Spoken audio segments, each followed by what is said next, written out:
We'll see it better later, but it's children with roots. Children and roots. Roots. First of all, rhizome is something that grows under the soil. It's like a plant that is growing the opposite way. It expands horizontally, and it connects different things. And through children, we have rediscovered ourselves, and this is an element of fraternity. And those who actually did know themselves have rediscovered themselves. So this is something which is really powerful, and we will be talking about this shortly, but initially all the people you see here and others who will be joining us later and talking to us later, we started by saying, how are we going to manage a round table for children? Let's discuss it, let's talk about it. If it's an event, can it awaken a sensitivity? But there has to be a practical side as well. Otherwise, it will be something which is set aside. So what did we want to say? That we wanted to initiate processes, slow processes maybe, but practical ones, inexorable. So we organized this roundtable in about a month and a half, so it was almost miraculous. Allow me to use the word miraculous, because it's as if there had been an alliance between the Holy Spirit and humans, because a month and a half is a very short time. And we have also drawn up a declaration on fraternity, collected through testimonies provided by children. We translated this declaration into cartoons. We illustrated it, so we thought that we might have a collection to be presented during the Jubilee on different themes, but mainly the ecological theme and peace. And we're really proud of this because we also have a mini film, a short video, which is very moving. I don't want to add anything more because the producer, Pier Giorgio Bellocchio, will be telling us about it. We looked at the script together. It's quite movie. Unfortunately, today we aren't able to show it. We'll be doing it, however, on the 25th of May at the Olympic Stadium, where we will be showing a 3-minute teaser. So it will be possible then to see this short film. It's really very moving, and it was made in an incredibly short time, but it does give us a sign for hope. I don't know if the children can understand it. You can. Maybe the children can too. So even something that might seem to be impossible can actually be done. Clearly, you need to be maybe a little bit crazy. It takes a lot of energy, positivity, but it can be done. And so this is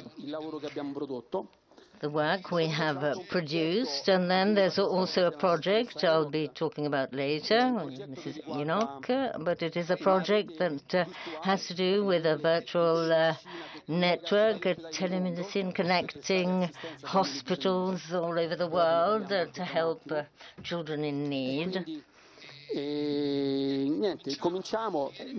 So we can start talking about rhizome. Jung mentioned it too. He said that he imagined life like that. So there's almost real life underground, the roots. And what we see is the flower. The flower passes by, but the roots remain, which is why we use the roots as a symbol, why we're trying to leave a seed, a positive seed that over time can generate a collective conscience, possibly better than the one we've shown. I'd like to read you a poem. I didn't write it. Ettore Valsania. He's the coordinator of all the different roundtables, and I'll read it for him. It is a poem that he wrote many years ago, so written by somebody who was not famous, but it's really right for children. It's called The Simple Truth. A child is born with black skin, another one is born with white skin. Their tears are the same color. A child is born, they call him David, but one day his eyes will see all the stars. A child is born rich, another is born poor, but both were born naked. A child can be born with different shaped eyes, but their tears have no shape. One day they will be men, or grown-ups, but they should never forget that they were once children. By Ettore Valsania.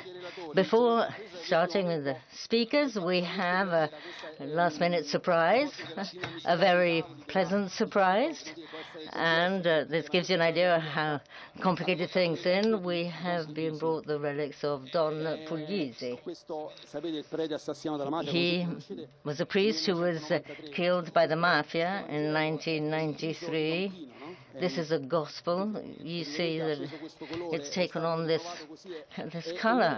It's stained with his blood. He was a great example. He tried to get young people away from crime. And Father Enzo Fortunato will be talking about him later. He's with me, the coordinator of the Universal Children's Day, and he will be talking about this. Thank you again.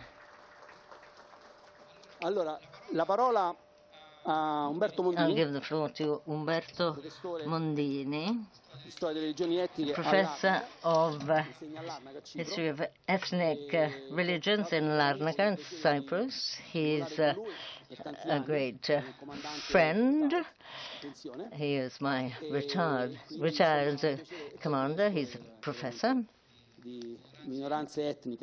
an expert on ethnic minorities, so it is a pleasure for me to give him the floor. Professor Mondini. Thank you for your introduction. I'd like to point out that Aldo too taught at the La Sapienza University, so we are colleagues. When he invited me to take part in this symposium, he said that I was to talk about fraternity. And to me, fraternity, brotherhood, same thing. But in fact, there is a big difference between the two. We can talk also about rites of initiation, which can represent the change from one status to another, and these rites can consolidate unity within a group. But fraternity, and that is a brotherhood, fraternity is the message given by Pope Francis that deeply reflects the Gospels and Christ's teachings. Fraternity as a profound bond of solidarity and love amongst all human beings. It is a central element of Christian teachings, but not all Christians always follow these teachings. Christ taught the importance of fraternity through his actions and teachings. In the Gospels, we have many examples of this, and I will list a few. Pope Francis has been promoting this message in very tangible ways through his commitments to the poor, refugees, the sick, the marginalized, and it really does embody Christ's teachings on compassion and welcome. So fraternity goes beyond a simple respect for others. It does imply a real sense of responsibility. and mutual care. It means working together to build a better world with greater solidarity. The message of fraternity promoted by Pope Francis refers to Christ's teaching concerning dignity and the value of each person, each individual. I was referring to the Gospels. We have some examples of fraternity. The parable of the Good Samaritan is a typical example. When I when I was a child, I went to church. I couldn't understand what was strange about this. What was strange about stopping to help somebody, but there were two separate and enemy kingdoms. The Samaritan was helping an enemy. And even, in fact, the meeting at the well described by John, Jesus was a Jew that breaks out of the cultural and social boundaries and going to speak to the Samaritans. In addition to the Samaritan woman, Samaritans were enemies, and their religion was also somewhat different. St. Paul, through his letters, emphasizes the importance of fraternity and mutual love amongst Christians. In the letter to the Romans and other letters, he refers to equality and unity in Christ. But let's go even further back. The prophet Jonas. I like this prophet, a disobedient prophet. He's ordered to go to Nineveh to convert people. He doesn't want to go because Nineveh, in inverted commas, I might say, there are pagans, but for a historian, all religions have the same value. Anyway, it was the city, Nineveh, a non-Jewish city. Jonas didn't want to go there, so he fled with a ship. He was thrown into the sea. He was swallowed by the fish for 3 nights and 3 days, and then the fish spit him out. So then he obeyed, and unwillingly he went to Nineveh to promote conversion. It was the first time in the history of prophets that we see this desire to embrace others who were not Jews, because in the Old Testament and in modern Judaism, nobody tries to convert anyone. It is an ethnic religion. People are born Jewish. It's like Hinduism as well. We have another example. And as it is said that Christians put into practice Jesus' teachings, and St. Francis undoubtedly did this. We are told that Francis was a man who loved his enemy rather than killing them. He was supposed to leave on the 4th Crusade, and then he had his religious crisis, and then he returned in the 5th Crusade as a peacemaker. He even went to talk with the Sultan Camille in 1219. And they both spoke the same language, the language of peace.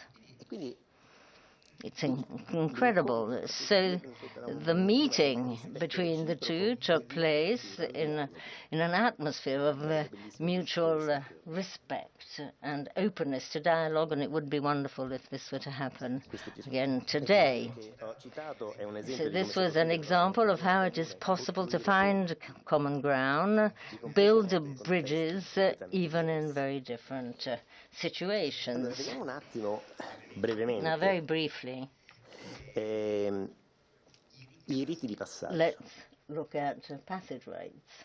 I riti di passaggio fanno parte dei riti di iniziazione. Which are part of the initiation rites. What is a passage rite that we all know about?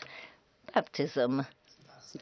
you go from one situation to a different one, one condition to another one. And it's a very important passage. Everything is ritualized today. A child who is baptized with a few drops of water in the Catholic religion moves from one condition to a different one. Amongst the Orthodox, again, the child is soaked in the water until the baptism lasts for 3 hours, and the child needs to cry. And it is said in the tradition that by crying he can rid himself of the demons. But there's another passage, right, that is often still used, circumcision. On the 8th day, Lord Jesus Christ also underwent this operation on the 8th day, and it is still used, practiced by the Jews. What is the purpose of a passage? Right, it is a change of status of an individual within a community that at that point accepts the child. It's a separation from a previous status to a new status. And this, in this phase of transition, the individual is suspended between the old and the new status. I'm talking about very brief rites, but there are some rites in some tribes that last for years, from infancy to puberty, and both boys and girls become suited to procreation, and the males, the boys, are considered grown-ups and can go hunting and take part in other activities. And these are all initiation rites. We get from our schools and universities pieces of paper which say that we have completed maybe a course of studies, so that too is a rite. Even getting a degree, because the president of the commission will say, according to the powers conferred upon me, I name you graduate. So you become, in Italy, you acquire the title doctor. Now, so in marriage, that's a considerable passage, right? So I will stop here. I would like to thank Mr. Cagnoli for having invited me. Thank you all.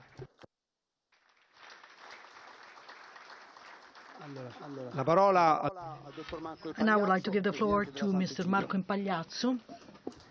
Buonasera. Questo tavolo.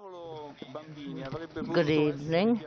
This roundtable for children could have been called the table for the future.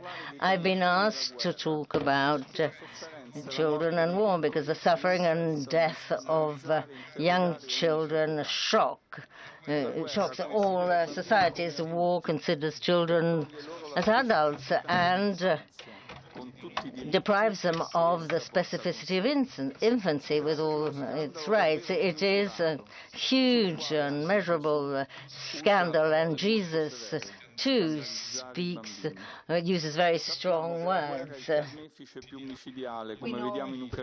We know that war is the most terrible killer, as we can see in Gaza, in Ukraine, and also in the kibbutz that were attacked so ruthlessly on October 7th. In Africa, we even see children who are forced to fight under the influence of drugs. Even in those countries where war is not waged, widespread violence is equally deadly. Dostoevsky used to write, "No progress, no revolution, no war will ever be worth even one tiny tear shed by a child, and that one single tiny tear will always be worth more than violence and war." Our world is filled with our children's tears and accusation against all the wars that happen in Gaza, Ukraine, Yemen, Mozambique, Afghanistan, Congo, or low-intensity wars in Latin America and Asia. Children are targets in all wars. According to the United Nations, it is a global moral crisis, and the killing of so many children shall not be accepted as the new normal. Now, more than 30 million children have been displaced because of war. Many of them have been reduced to slavery, victims of human trafficking, abused, exploited. Many of them live in a limbo without a legal status, without any access to education or health care. Unfortunately, this is a story that repeats itself. If we ask the elderly about the war they lived through when they were children, they talk about a hellish landscape. Everything's dark, color practically disappears, so the stench, war in its repugnant smell, feeling cold, hungry, fleeing suddenly, the loss of parents, of one's home, abandonment, fear, uncertainty, any kind of violence you can think of.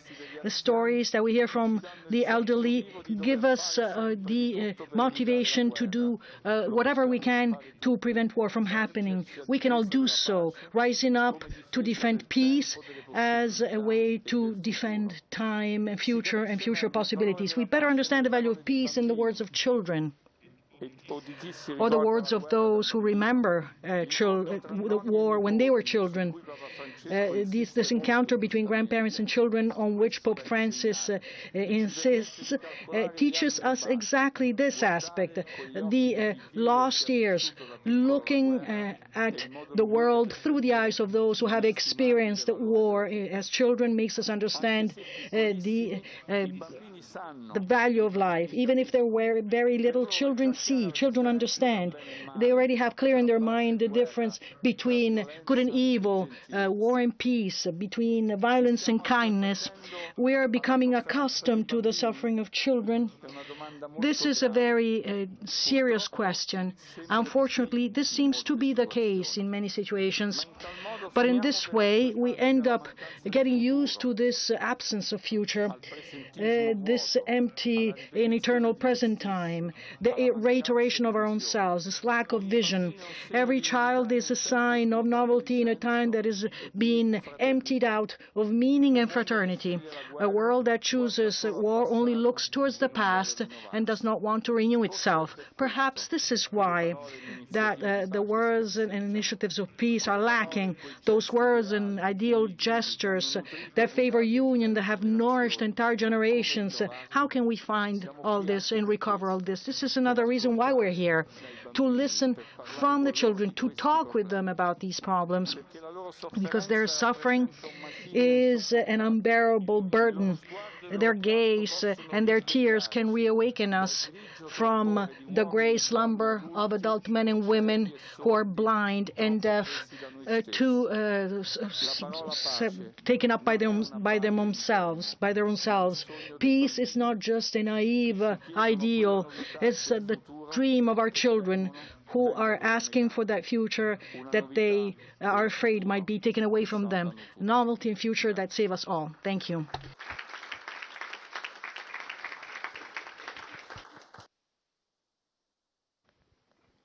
Allora, adesso ho il piacere di... Now I have the great pleasure of introducing to you Jody Williams, Nobel Peace Prize is 1997, for the battle that she waged against landmines. Williams, thanks for joining us.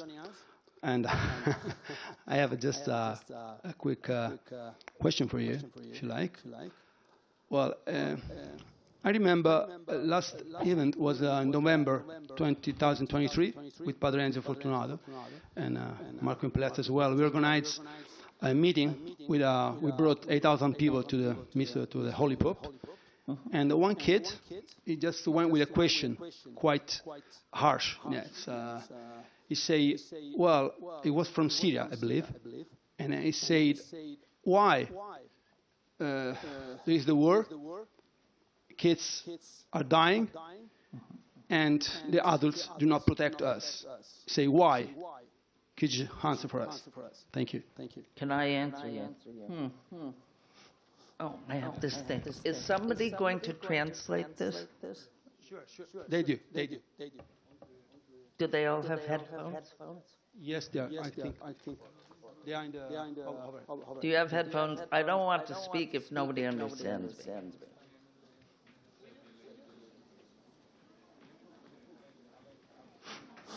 Ci sono le cuffie nelle sedie, dovrebbero esserci. There should be, I believe, headphones in your armrests, in your chairs.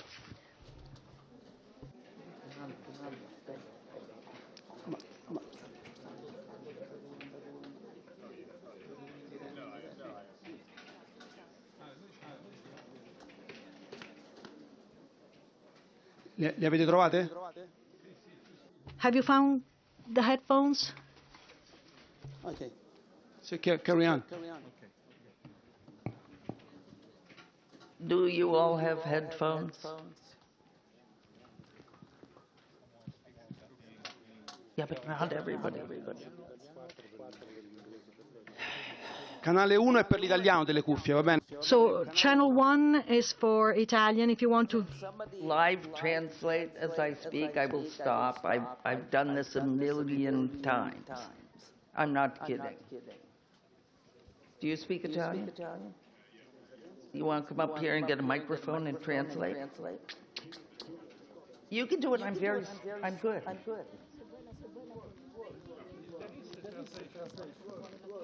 But you don't have earphones. Does everybody have an earphone? All righty. Thank you, young man. My name is Jody Williams, and I am from one of the more violent countries in this world. I am from the United States of America. Fortunately, I am from a very small state in the northeast of my country on the border with Canada.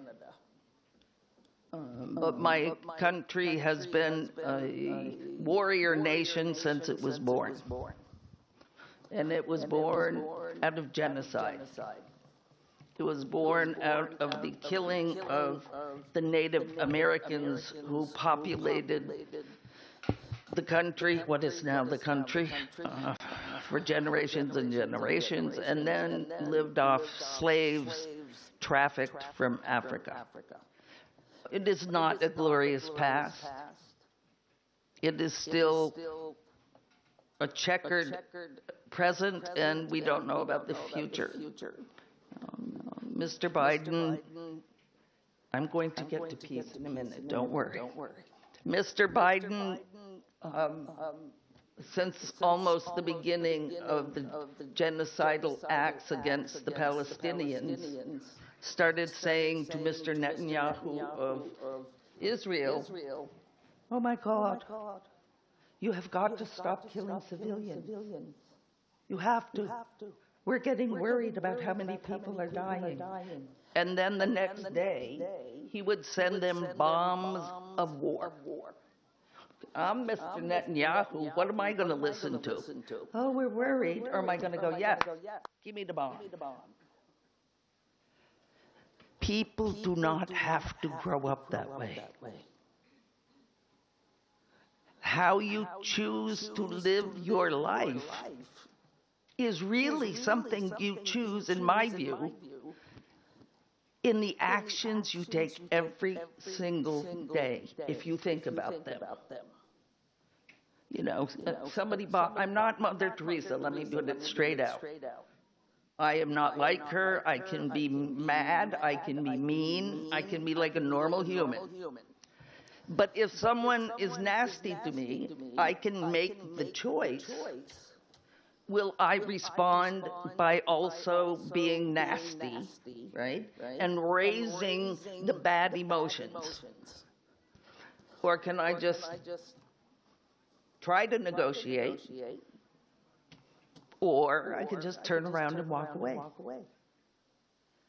But we're not aware, so I am, because I've been an activist since Vietnam, and only the old people like us in the room know what it is. One of the countries, my country, bombed into smithereens. But all of the years of my activism since, I've been an activist for 50 years. But I have learned through my own activism. I have learned from people I work with, like Lauren. Stand up, please. Lauren is in charge of an organization called Peace Jam.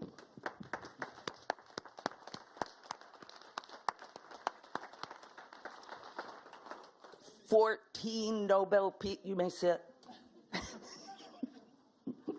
I want you to stand the whole time. Peace Jam is composed of 14 Nobel Peace Prize laureates.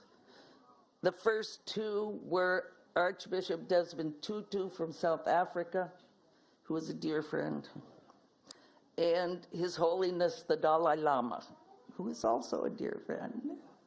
I'm lucky in that regard. You get a few benefits from the Nobel Peace Prize, like knowing people like them.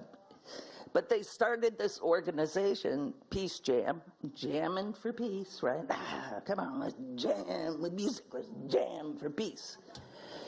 And they work, excuse me, they work with young people from like kindergarten all the way up to through high school, and with the involvement of universities. The transformation that you can see in children in just the few days that you stand with them, you know, play with them. They ask you to stand up and drop back and believe that they won't drop you on the floor. I did it a few times. But that makes people believe if we do things together, something good could happen. Let's learn through Peace Jam and other organizations how to build peace. You know, it's not like I woke up today and the world is peaceful. It's hard work. It takes conscious awareness of how you want the world to be. You know, I don't sit back and wait for other people to create the world in which I want to live. I work hard with my colleagues and friends around the world to make the world a better place for everybody, even people I do not like. If I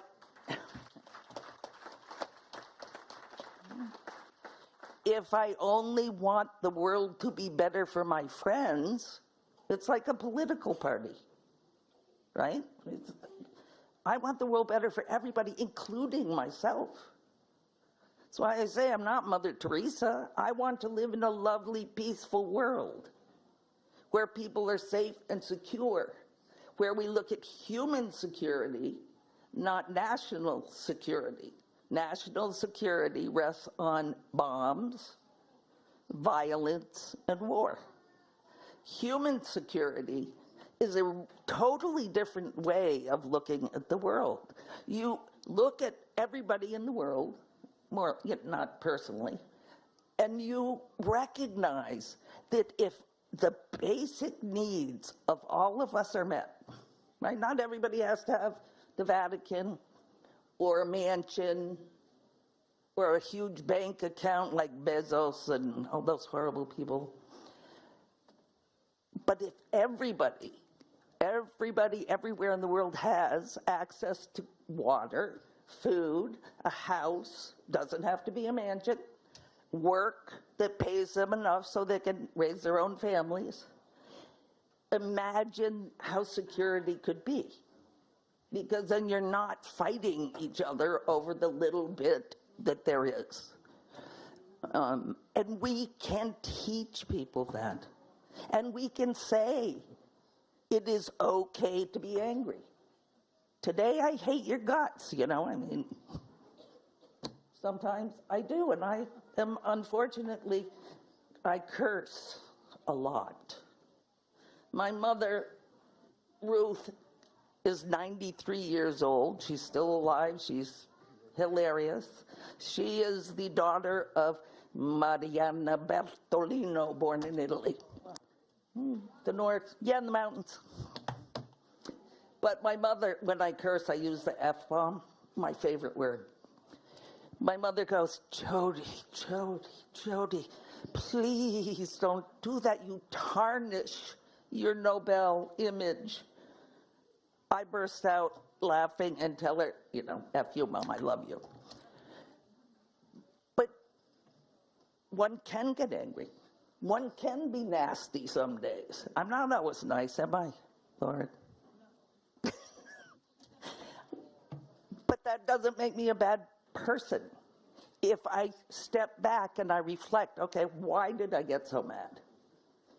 You know, why did I want to slap that person? Because I grew up beating up my brothers and sisters. I was the biggest, the smartest, and I could beat 3 of them with one hand tied behind my back, and I did. So I've outgrown that. But we change because we reflect on what we've done. You know, if I was an awful person to somebody, and I have the moral courage to stop, think, and look at what I did to make the situation awful. And I decide not to do it again. Sometimes I probably won't. I might occasionally. But that's how you learn. That's what organizations like Peace Jam teaches. That's what parents can teach their children. That's what good schools can teach children. How to think of the other person too, even if you do not like them. It is okay as long as you are polite, you don't hurt them, you don't have to hang with them. If I don't like you, I just go somewhere else in the room.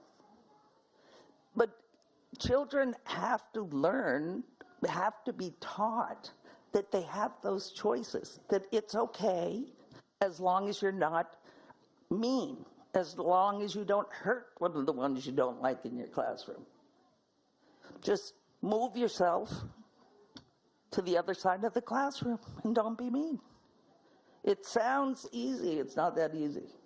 But it can be done. And I think, as you were saying and others, we learn from listening to children if we want to know what they think they should do. It doesn't, speak English, it doesn't always work if you try to tell them. But if you ask them, well, what do you think you could have done? You know, maybe what might you do next time differently? And you give them a chance to think and talk about it. Sorry, Mr. Mayor. I got to shut up. You know, the Pope is anticipating. Could you please try to finish? I'm so sorry. You know, no.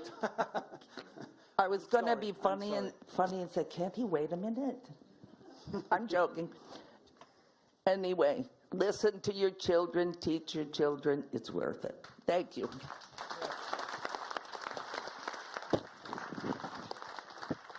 Stay there, please.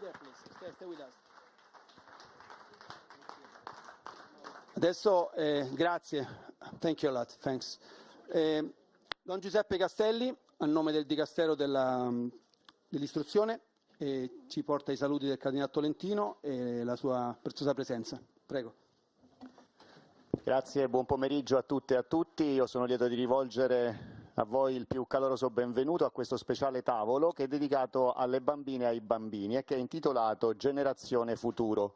Lo faccio a nome del Dicastero. The Dicastery for Culture and Education, which I am representing here today. I bring you all greetings and encouragement from the prefect, Cardinal Tolentino de Mendoza, who was very sorry he was unable to attend. This day marks a very important event in the work we wish to take on to put into practice our joint aspiration, the dream of universal fraternity. And this roundtable in particular represents a very important occasion to reflect on the crucial role that children play within our human family, as underlined by Pope Francis and also mentioned a short while ago. The values of freedom, mutual respect, solidarity can be transmitted, taught, and experienced from a very young age. children with their requests for attention and care, with their very curious questions, their needs and their need for love, with their spontaneous willingness to be friends, with their willingness to play, with their surprising honesty, force us to go beyond ourselves. And they can thus enable us to look at reality or take a broader view of reality and a more truthful view. Their life tells us that nobody can exist without somebody giving birth to them, and nobody can grow up without others around him to whom to give and from whom to receive love. Children always look ahead, and this reminds us all that maybe what unites us more than anything is not something we can find in the past, but rather is ahead of us as a human family. We all move towards a common goal. Sometimes children surprise us because even when they haven't learned to talk yet, they are able in any case to communicate with other children and to play together. So we use a lot of words today, but we trust in those that can really create bonds and strengthen feelings of fraternity. The word friendship, for example, that was so important to Jesus and his disciples, who became friends, not just disciples. We go outside of ourselves and the group we belong to, because making friends with everyone is fantastically human. So thank you again for being here and for the work you do every day for future generations. Thank you for your testimony. Thank you for what you do, for your willingness to do it together, working for a more fraternal and inclusive world for everybody.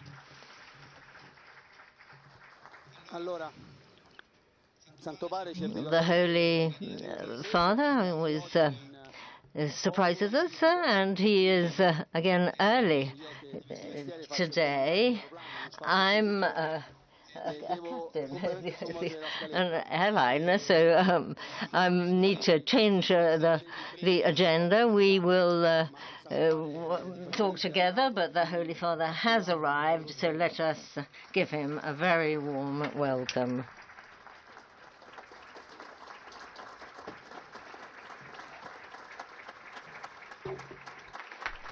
Laudetur Jesus Christus. Praised be Jesus Christ. A very warm welcome to you on behalf of Vatican Media, Vatican Radio, and all my colleagues here at the Vatican's Dicastery for Communication. I'm Joseph Tolek, and I'll be providing the English language commentary for this live broadcast of the hashtag #BeHuman Children's Table, organised here in the Vatican. As those of you following on television can see, Pope Francis is now arriving here in the room where there's been an event going on for about an hour. Pope Francis has just got here. So today's event is the children's table at the hashtag #BeHuman meeting, which is itself part of the build-up to the first ever World Children's Day, which is going to be held in 2 weeks' time here in Rome. And as well as being part of the run-up to that event, #BeHuman is also the second World Meeting on Human Fraternity, and it follows last year's meeting, which was entitled Not Alone. So Pope Francis is here, and we should now be hearing a greeting to the Pope from Mr. Aldo Cagnoli. So when that happens, I'll pass you over to our simultaneous translators, who will, or maybe the Pope wants to say a few words first. Good afternoon.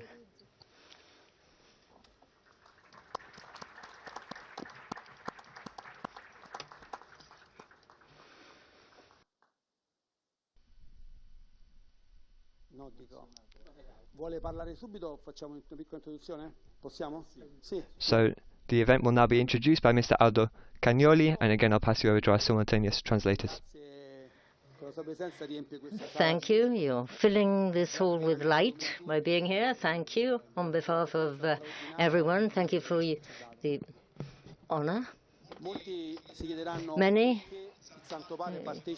of you might be wondering why the Holy Father is taking part in this round table. We will ask him, but I would like to, first of all, just give you our considerations. This round table is the child of an extraordinary intuition. of the Holy Father, the idea of reversing the paradigm of listening. So learning about certain themes, spontaneity, love, joy, relearn from children, given that adults have failed in many ways. They carry out wars, and the Holy Father, with this intuition, said, let's try listening to children.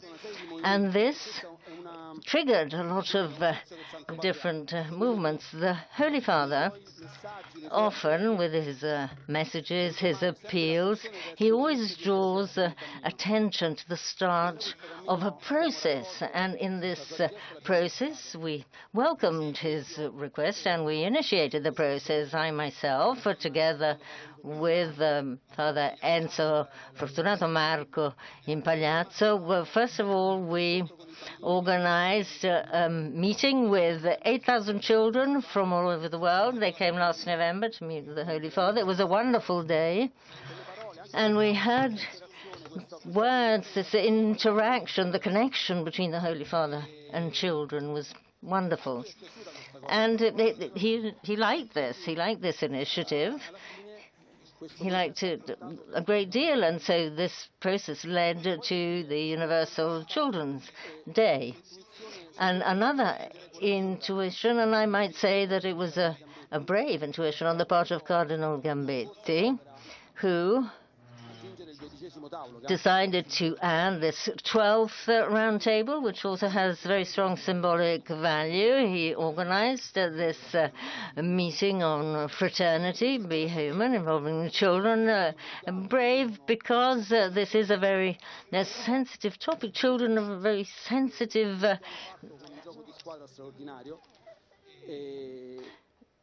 very sensitive beings, and but we are seeing results. So before going any further, I'm just thinking of a quotation erroneously attributed to Dante. He said that in heaven there are just stars, flowers, and children. That's all that is there now. And so he asked not to take the floor, but Cardinal Gambetti, please, just a few minutes. Why did you decide to organize this round table?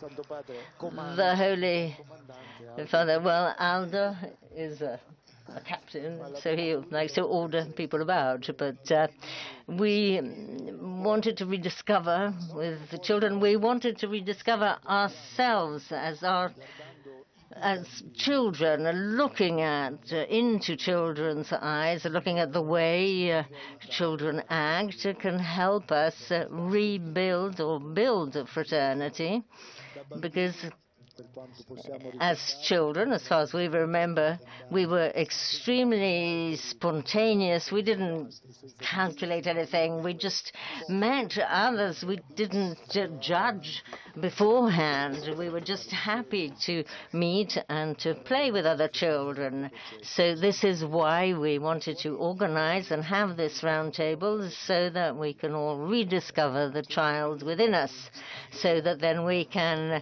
contribute as adults to fraternity, to a society in which friendship might rule rather than conflict and war. Thank you to all those who worked on this. Thank you. I thank the Holy Father for having accepted our invitation.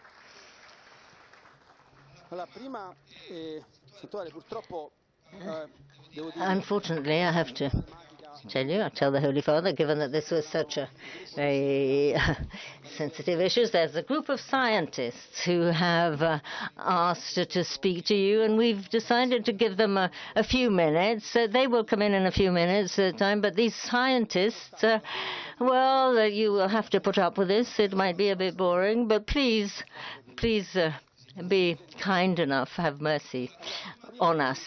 So before these scientists, I wanted to introduce Mrs. Mariella Enoch. The Papa describes her as a lioness. And she needs no introduction, but I did want you to consider another point. We've said the Holy Father always urges us to start new processes, to put into practice ideas, and Enoch is another example of concreteness. We have a project, maybe the Holy Father isn't aware of it in detail, but we're talking about a virtual network of connections, the village of children of the world, and it relates to medical care.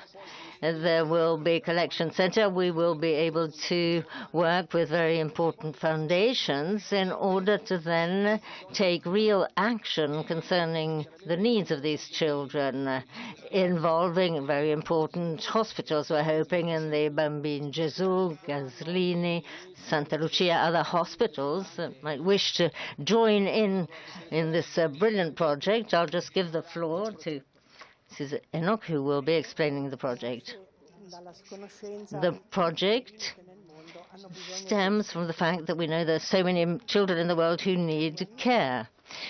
2 years ago, a foundation was established in the United States with this aim to help us treat children. So we thought that today, as a result of this round table, we might launch this initiative, the initiative of a network of hospitals in the world, so not just Italian hospitals, who might be able to offer care to these children also through a system of telemedicine that will make it possible to see beforehand what their problems might be, and it might make it possible for us to gradually expand this network and involve other hospitals. There are a lot of other hospitals that would like to participate, and the foundation will support there are 2 people who set up this foundation in the United States, and for 2 years the foundation has been recognized, and we really believe that making this available to all children, above all forgotten, abandoned children, children you need to seek out in isolated villages, but this might be a practical result of today's event. Holy Father, well, we'll be asking you to talk to these scientists briefly. So we welcome. And so the lady that was just speaking there was Mariella Enoch. She's the ex-head of the Bambino Gesù, the Child Jesus, which is the Vatican's pediatric hospital. And now, as we hear, the Pope is going to be exchanging a few words with some of these children that you can see now coming up to greet him.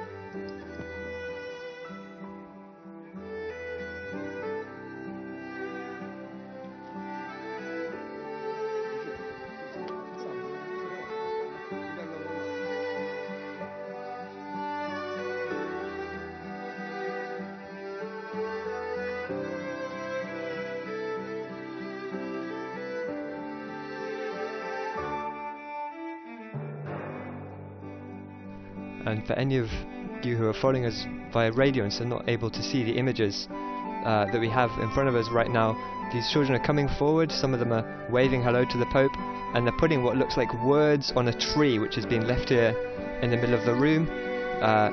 We might get more information about that later, but for now these children are coming forward. Now some of them are shaking hands with the Pope. There's quite a lot of them, fairly young children. Looks like the oldest of them are about 12. And now just spending a moment with the Pope, smiling, shaking his hand.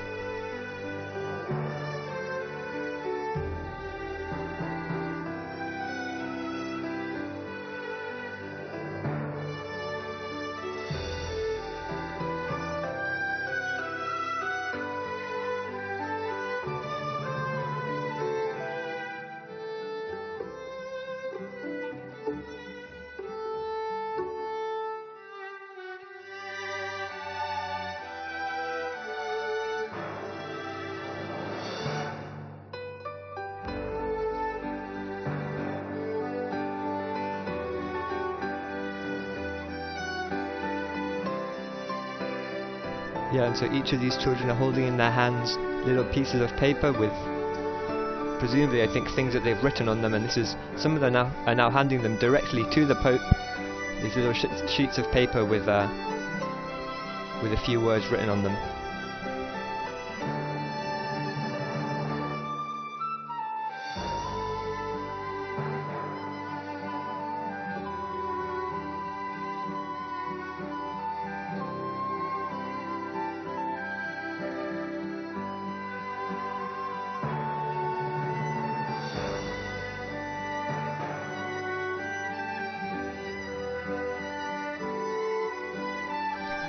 So there's quite a lot of children.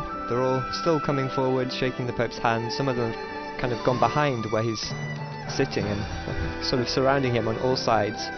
So on the agenda for this event, this moment is with the children now is scheduled to last about 10 minutes, and after that the Pope was supposed to speak and kind of give an address, but the information I have is that actually the Pope is not going to deliver a speech to them, but rather he wants to do a question and answer. So once all these children have come forward and presented these little sheets of paper and shaken his hand, I think we'll be looking at, again, maybe about 10 minutes of back and forth, question and answer between the Pope and these children. Some of the ones that came forward first to present the sheets of paper are now sitting down, and I think once all of them have come forward and shaken the Pope's hand and given him these sheets of paper, then I think we'll move on to the next section, which, as I said, will be this period of question and answer.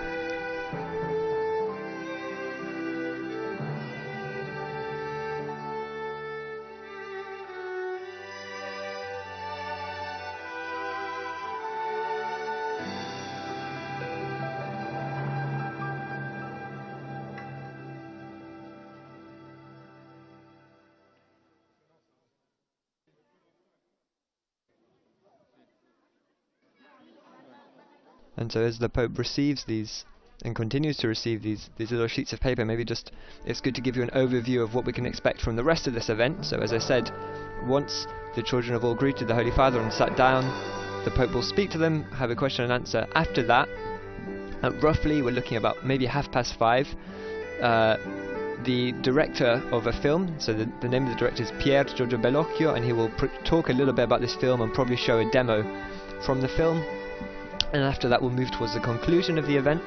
It was scheduled to end at about 6 o'clock, but because the Pope arrived a little bit early, we might be looking at finishing a little bit early. We'll see about that. But so at about 5:45 in theory there'll be some final thanks, greetings, and then also there'll be the project launch of the album of Children's Fraternity. So again, Mr. Aldo Cagnoli, who was speaking earlier, will be doing that project launch, and then there'll be the reading of the Declaration of the Fraternity of Children, or the Children's Declaration of Fraternity is maybe a better way of saying that in English. And so now the children are just being told that because some of the notes they've brought forward are in the shape of leaves, and they're being told to put them on the tree that I mentioned earlier. And now they're being asked also to sit down, so once they've greeted the Pope, they're being asked to sit down. And as I was saying, so then the last event here will be the reading of this Children's Declaration on Human Fraternity. After that, the Pope will sign that Children's Declaration, and then that will basically be the end of today's event. So now the children are being asked to sit down, and I think we should have that question and answer period that I was mentioning earlier.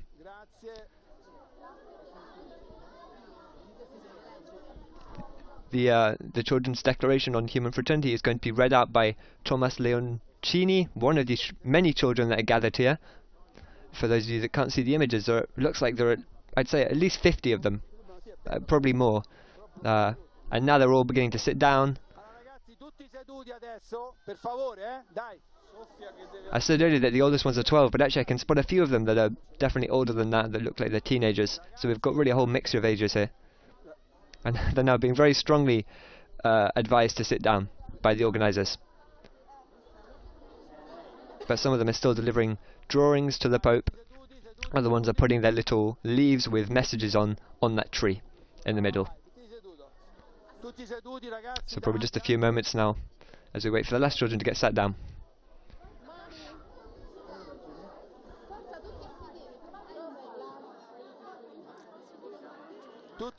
So I said earlier that the Pope was supposed to give a speech and then decided that he wanted to do a question and answer. That's quite typical, actually. Often when the Pope meets with children, he doesn't like to read a formal speech, which maybe for children can be a little bit boring sometimes, but he likes to be more spontaneous, to interact with them. So it's not just him talking at them, but them speaking to him and him really reacting to what they have to say to him. This has happened a lot before. It happened also this morning. The Pope was in St. Peter's Square. He greeted a group of children and really kind of spoke to them and asked them questions. And now the last children are sitting down. I think we should hand you back over to our simultaneous translators for this question and answer period. And then, finally, we will hear the Holy Father's words.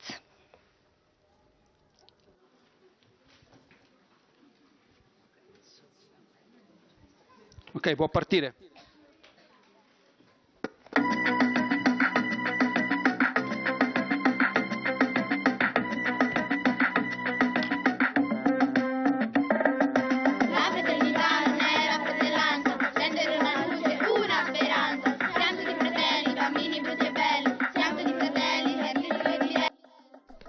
So this is obviously not yet the question and answer period, but it looks like a video is being played, something that the children have made for the Pope. So he's now watching that and listening to that.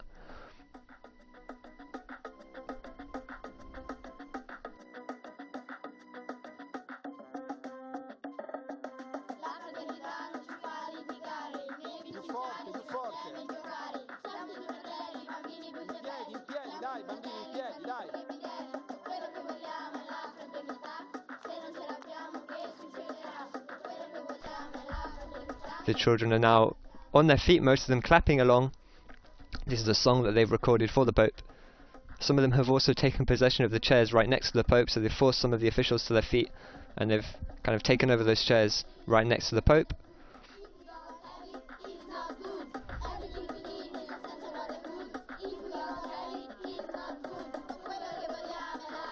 And this part of the song is actually in English. So most of the children here are Italian, of course, but this part's been recorded in English.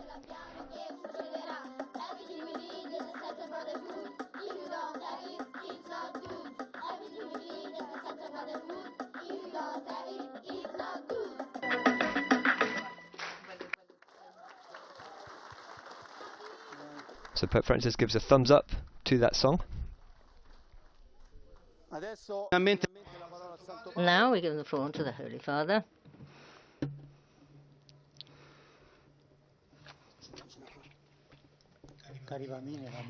Dear children, I thank you for being here. Good afternoon.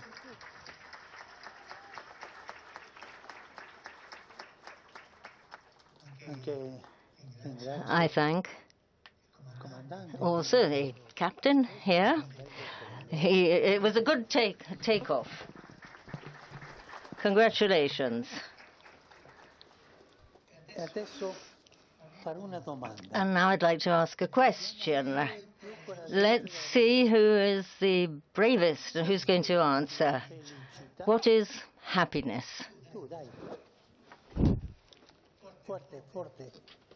Louder, louder.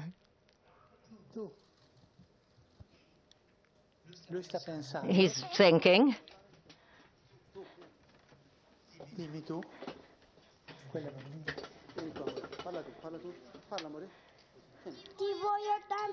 I love you a lot. Thank you.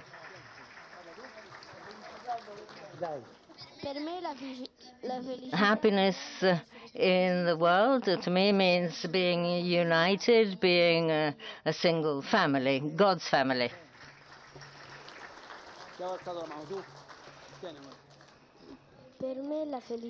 Happiness, to me, is peace. Very good.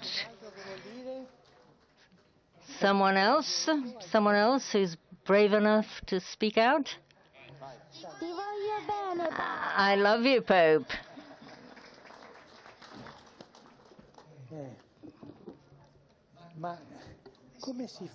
But how can one make happiness? Where can you buy it?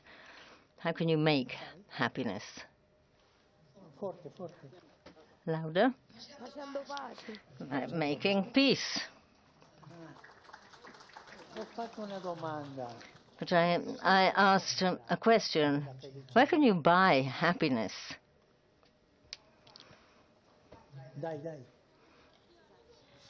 Come on. It's a feeling. Yes, go ahead. It's a feeling you get when you find something you like. Something you like.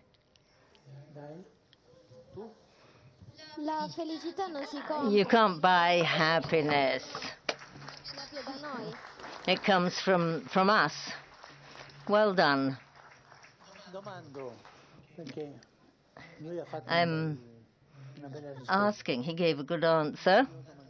But I asked, where can you buy happiness? And he said, you cannot buy happiness. Is that right? Yes, louder, louder, please. But if you can't buy happiness, how can we be happy?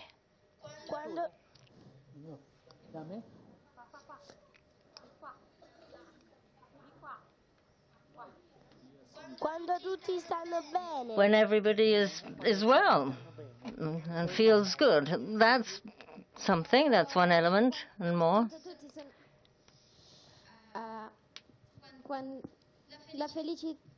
Happiness, what was the question?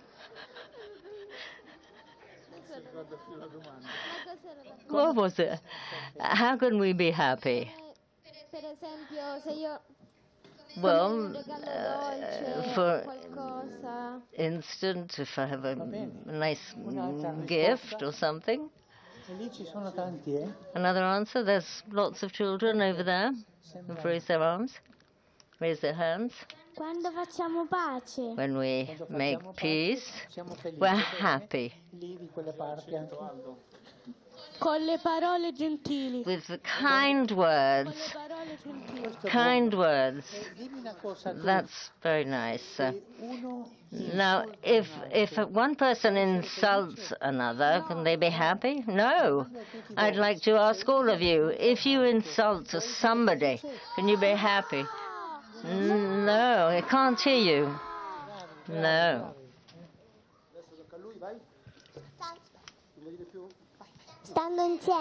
Being together. Being together. Well, that's true. To be friends and play together, study together. Well, that gives us the happess of the community. Being in contact with God. Good. Very good. He said that we can be happy being in contact with God. Is that true? Yes. You're convinced of this? Well, I will now ask a very difficult question. Now, listen carefully. How can you be in touch, in contact with God?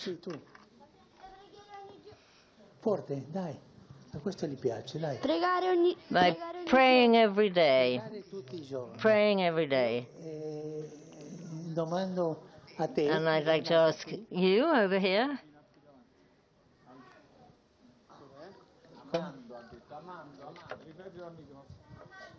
Loving. Loving. And if we quarrel with each other, can we be happy? No. This is a question. You've heard that there's war in the world. Is there any happiness in war? No. Where is happiness? In peace. In peace. Well done.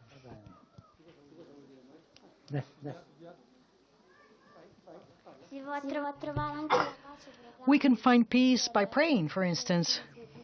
we have to pray for war to end, for instance. Yes, we should all pray for war to end. You probably know that there are children who live in a situation of war, and sometimes children have nothing to eat. Children are scared. They're afraid of bombs. They're afraid of ugly things. But if a child is on this side of the war and another child on this other side of the war, listen to my question. Are they enemies? Just because they're on different sides? This is a hard question. Why are they not enemies? It's not their fault. It's not their fault if there is a war. Yes. Yes, yes. Because they're one single family. And children all belong to the same family. Louder.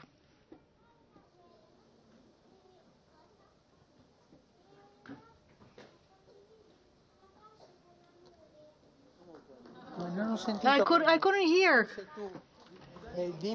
What did he say? Repeat what you said. Yes, come on. Repeat what you said.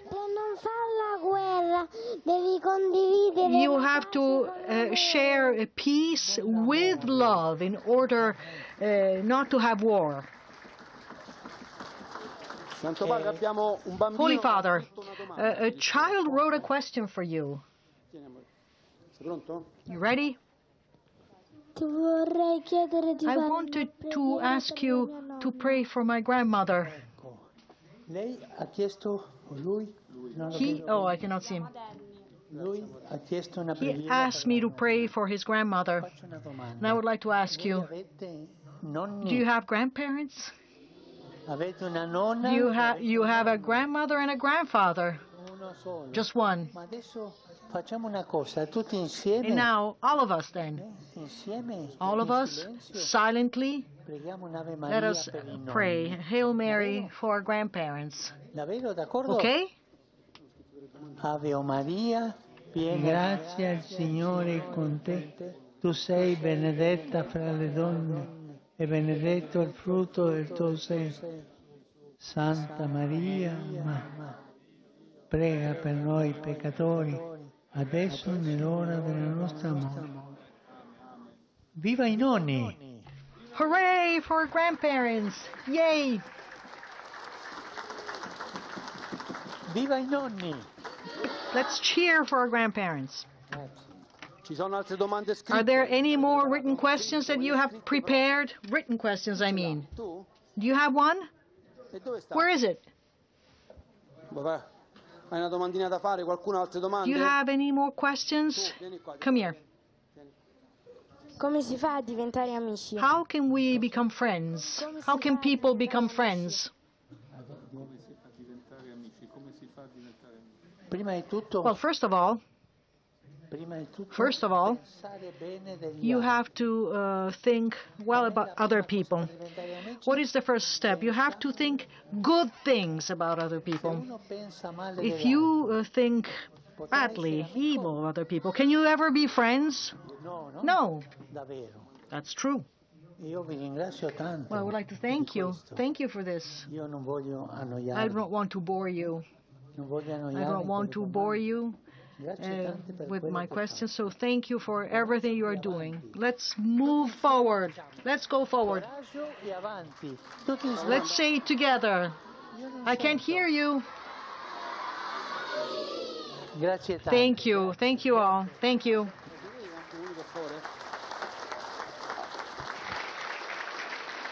So that was the Pope's question and answer with the children that are now here, filling up almost this whole audience room. And now there should be the demonstration of the showing of a short film. Give the floor to my dear friend, Father Enzo Fortunato, to tell you why we have here the relic, the gospel that used to belong to Father Pino Puglisi.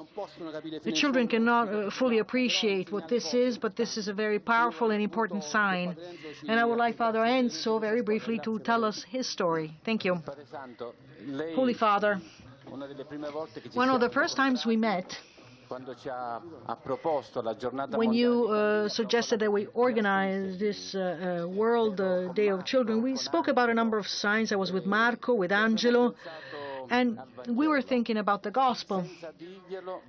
However, without sharing this with you, you told us you should, I believe, think about this sign to prepare for World Children's Day, the gospel. And I would like to thank the Frontiere community.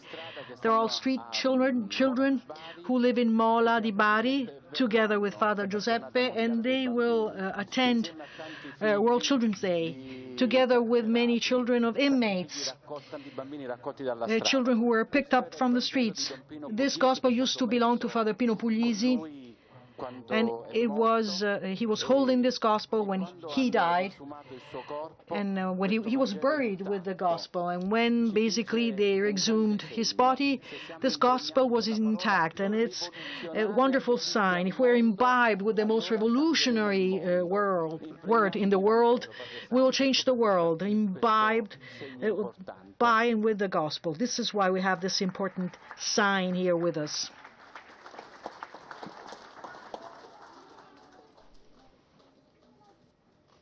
So apologies, I said there would be the showing of a film. That very well. Obviously it wasn't the showing of the film.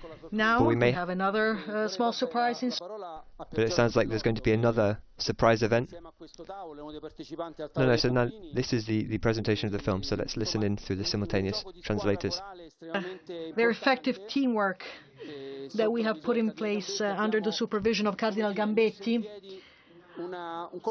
We have prepared a short film.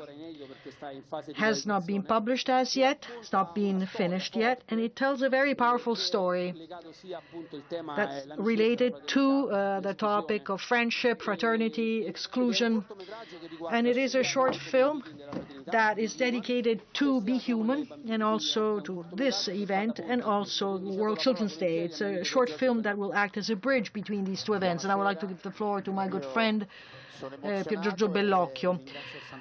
Good afternoon. I'm feeling very emotional. I would like to thank the Holy Father for having given the world of filmmakers the possibility to make their voices heard.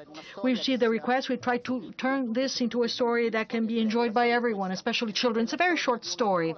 The story of a young girl, a little girl who is vacationing in Rome with her family. She's a foreign girl. This girl walks around Rome, admiring the monuments until she reaches St. Peter's Basilica. And in St. Peter's Basilica, Mass is being celebrated. And whereas her parents are struck by the awesomeness of the dome and the material beauty of the Basilica, she instead, in a way, she is enchanted by the words of this priest. She's charmed by his words. He talks about that this is the house for everyone. Knock on the door and doors will open for you. And walking out of the Basilica, she realizes, walking out, that underneath the colonnade, there is a camp of homeless people, the least people in the world and the smallest amongst our brothers. They come from flee war, they try to survive, and she basically takes her little coat off because it's starting to rain, because she wants to help them. She reaches out to them, and unfortunately as parents we are nearsighted and we are indifferent. And the parents, well, they do not reproach the girl, but they say, no, don't give them your coat. You know, he's there, and that's his place, and we have our place. The family goes back to their hotel, but the little girl feels restless. It's raining outside, and she's thinking about all these homeless people getting wet, these poor people who have nothing. Just like a fairy tale, she flees the hotel during the nighttime. She walks through the city, and she reaches St. Peter's Square. And she tells these homeless people, come with me. She brings them in front of the gates of the Basilica, and she is convinced that if she knocks on the doors will open. And she knocks on the door, and the gates open, the doors open, and these poor people can find shelter inside everybody's home, which is St. Peter's, which is the church. This is the story that we will tell right now. and we hope that this will be ready to be shown by May 25th. And in this short story, we want to summarize the very profound message of this extraordinary event and this roundtable specifically, because a short film has the possibility to change the world, because it can be shown all over the world. And if it's able to express the contents of the Charter of Fraternity, we will be happy, because this means that we have reached our goal. Thank you, Holy Father. Well, I wanted also to show this relic to the Holy Father.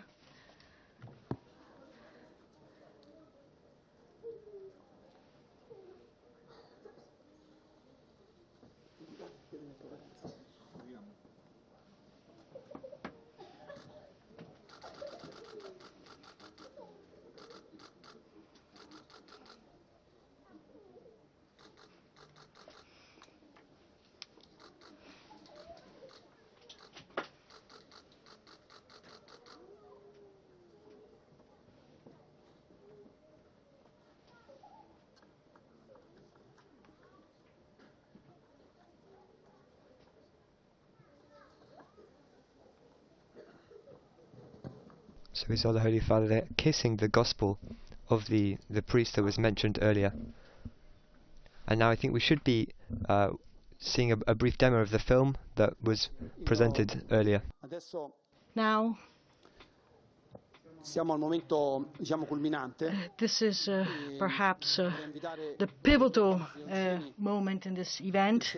Now I would like to ask Mr. Leoncini and a number of children to read out, I believe, the most intimate product of our work.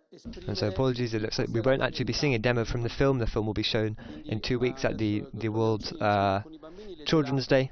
But now we're going to go past this part and directly to what I said would be the final part, which is basically the reading of this Children's Declaration on Human Fraternity, led by Dr. Leoncini and by some children. Read, sorry, not led. So again, I'll pass you over to the simultaneous translators who will translate that document as it's read out.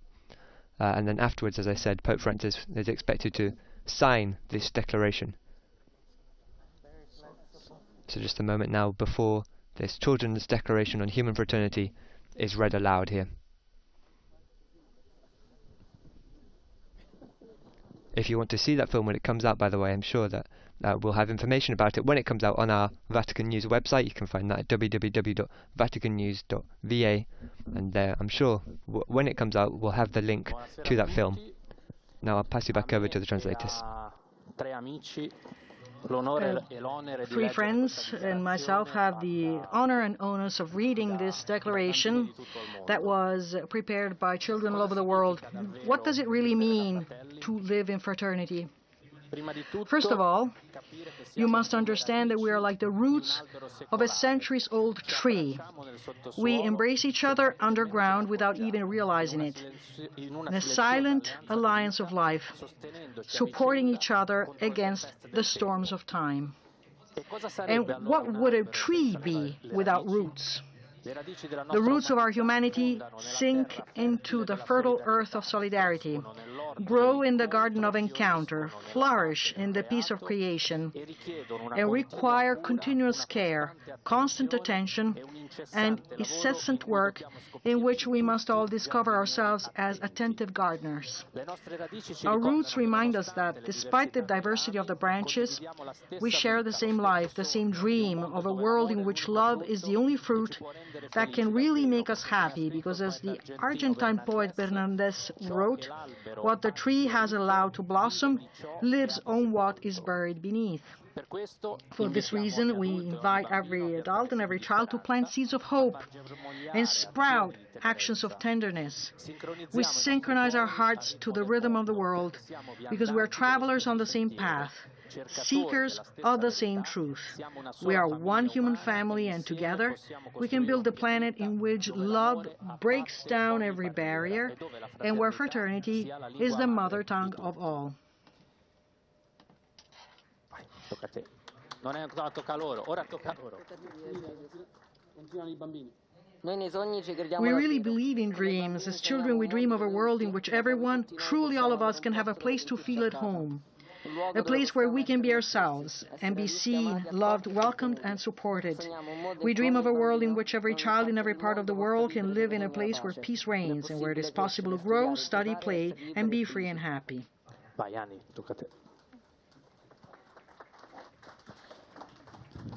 A world in which differences are not a reason for conflict or war, but rather are accepted because everyone is different, and this makes the world more beautiful. A world in which those who are weak are supported without judgments, where those who struggle the most to keep pace are waited for and accompanied, and those ahead are ready to wait and help, where those with greater possibilities help those in difficulty.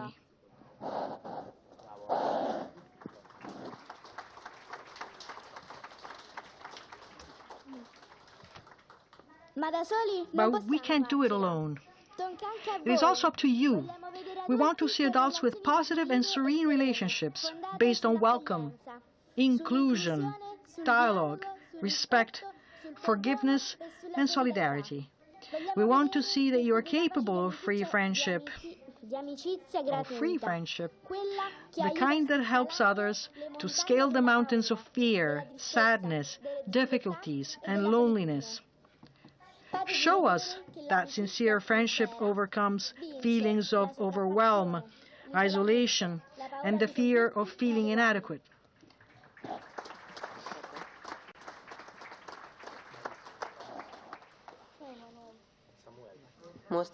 Show us that you're truly brothers of all, without distinction of birth, economic conditions, religious belief, education, or ethnicity.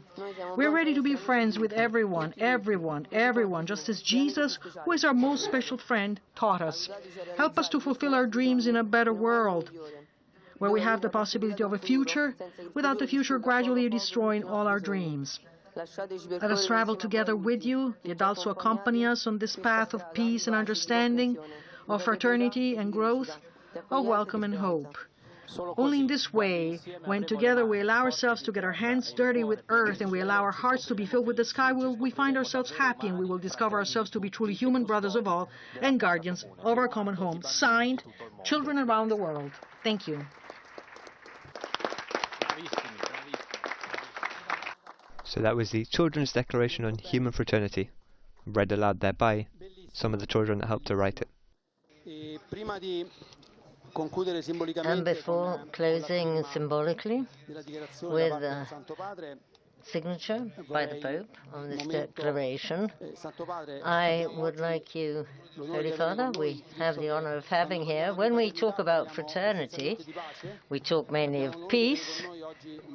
We have here today Mrs. Jody Williams, Nobel Peace Prize laureate.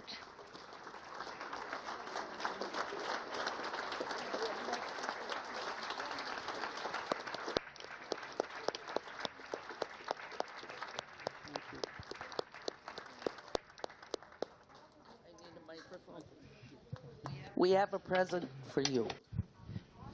It looks a little small. Will the mothers and children from the City of Peace for Children please stand up? And Vincenzo. And Valerio. These are refugee families that are taken in Basilicata, Italy. And they are given education, housing, and it shows the eternal love between people. So we want you to have our T-shirt. Maybe you can stretch it. So if you missed it, this is Jody Williams, who won the Nobel Peace Prize in 1997. And she just handed over a T-shirt to the Pope. I'd like to greet Monsignor Herrera recently appointed the Pontifical Commission for the Protection of Minors.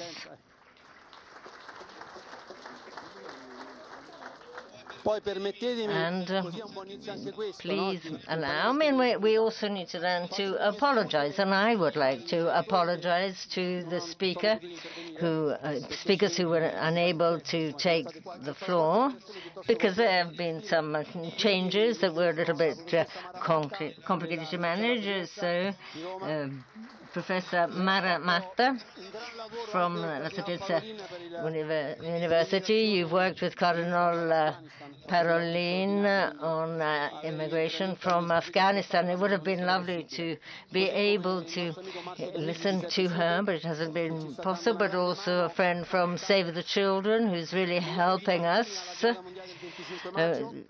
to bring thousands of children to the Universal Children's Day, and my friend, a cartoonist, a painter, who helped put into practice this day, illustrating the declaration, so something that can be easily read by children.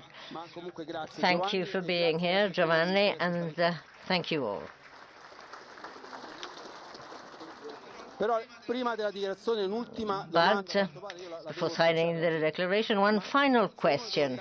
But for the Holy Father, if in just a few words we were to ask why the children, there are lots of themes, but why did you insist on the Universal Children's Day?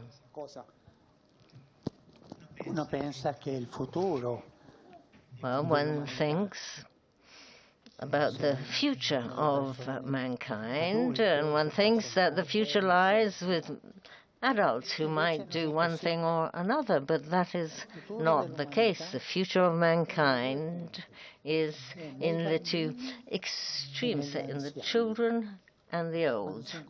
When children meet with their grandparents, this is wonderful, and we really must look after grandparents and older people and children. This will be the future, because the grandparents have wisdom to offer, and children can learn wisdom from their grandparents. The grandparents have a past to offer.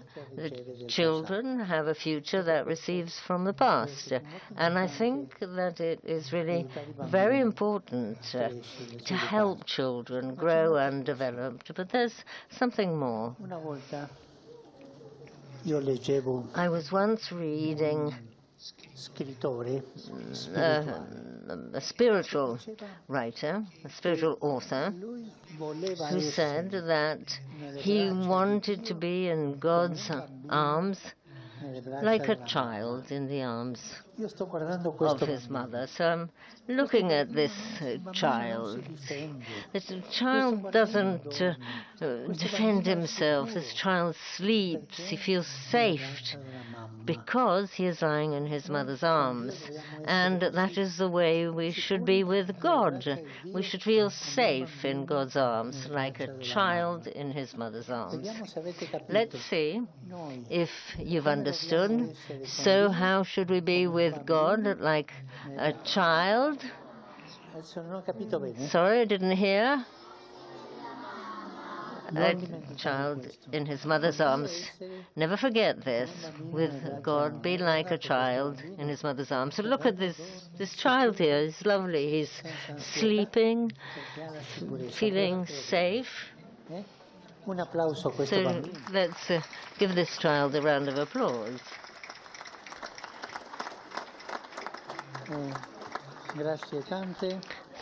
Thank you. Thank you for all this.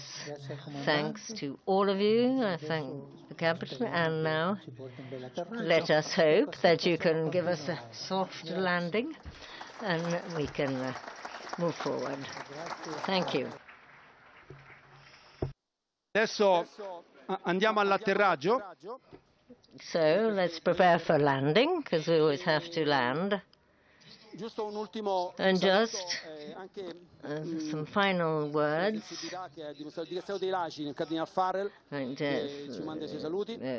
Thank Cardinal Farrell, who sends his greetings, and I'd like to thank Mrs. Di Pinto, who worked hard on this event, and Coldiretti, who brought us snacks for the children. Thank you.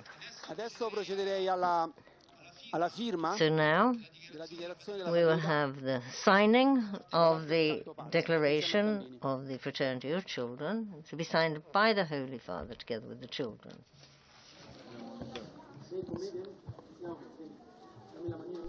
And so the document that's going to be signed now is the document that was read out earlier. We can listen in on what's being said here. Brings us towards the Universal Children's Day, 25-26 May. This is the starting point. And how many children will be there? We're hoping to have at the Olympic Stadium 72,000 between children and adults. I don't know what will happen in St. Peter's Square.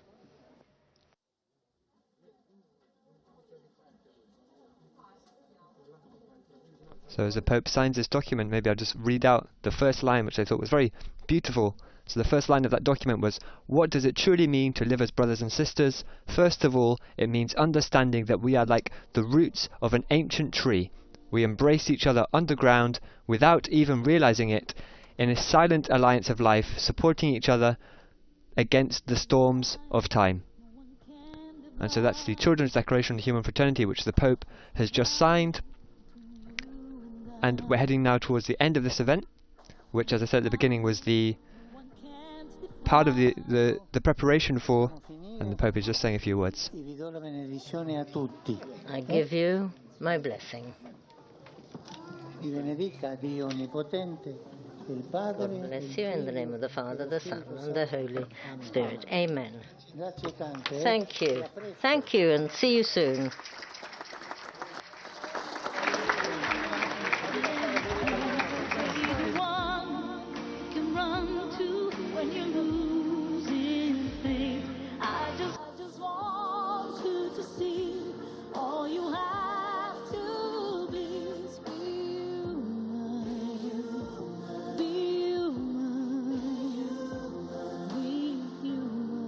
And just before he heads out, Pope Francis is taking a moment to speak to one of the girls that was sat right next to him throughout the whole event.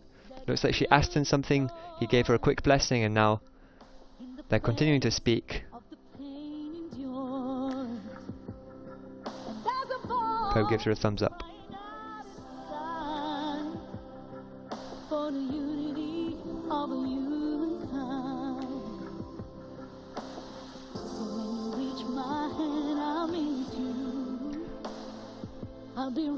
So it's been a pretty jam-packed hour.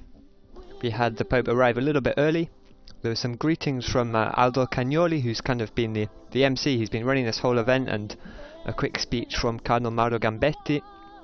After that, we had a brief speech by Mariella Enoch, who's the ex-head of the Vatican's Children's Hospital. And then the children that those of you watching on TV can now see again crowding around the Pope. They came in, they presented drawings to him, they had little sheets of paper, some of them in the form of leaves, which they presented to the Pope and put them on a tree that had been kind of placed in the middle of the room here. Looks like some of them didn't quite manage to deliver those sheets of paper, and they're now coming forward to do it now. The Pope, by the way, is still seated where he started this event off, and he's taking a moment just to speak to some of the children before he heads off. So after that, the Pope had a question and answer session with these children, and he asked them a couple of questions. He asked them, what is happiness? He asked them, can we buy happiness? And he said, also, can we be happy while we're fighting with each other? And as often when the Pope is spending time with children, he didn't want to deliver a speech, he didn't want to bore them, so it was very spontaneous, there was no script, just the Pope and the children talking. Then Pier Giorgio Bellocchio, who's a film director and actor, he's the son of the famous Italian film director Mauro Bellocchio. He spoke about a film which sounded really interesting, that he's preparing, that should be ready for this World Children's Day in 2 years' time. And then there was the signing and the reading of this Children's Declaration on Human Fraternity. And now Pope Francis is beginning to leave, and so that brings to an end this live broadcast of the Be Human Children's Table, which is part of the preparation, as I said, for this Children's Day organised by Pope Francis. If you want to listen back to this broadcast at any time, as Pope Francis just again takes a moment to say now goodbye to Aldo Cagnoli, who's been running the event. If you want to listen back to this event anytime, you can find it on our Vatican News YouTube channel and on the Vatican News website, where you can also find summaries of everything else that the Pope has been doing recently and all the other build-up to this event. You can find us at www.vaticannews.va. Please also take a look at our social media pages. You can find us by searching Vatican News on Facebook, X or Instagram. I'm Joseph Tulloch. Thank you very much for tuning in. Laudetur Jesus Christus. Praised be Jesus Christ.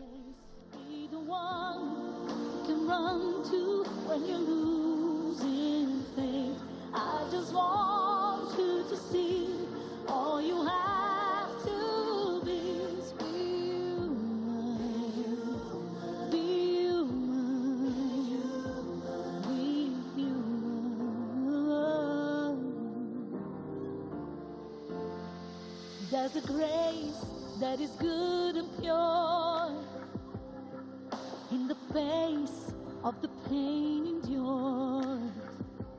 And there's a voice crying out inside for the unity of humankind. So when you reach my Scusatemi, mi sentite?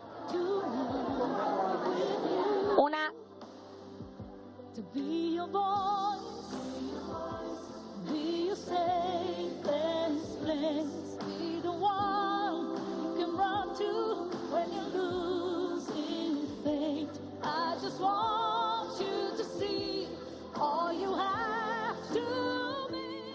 Scusatemi.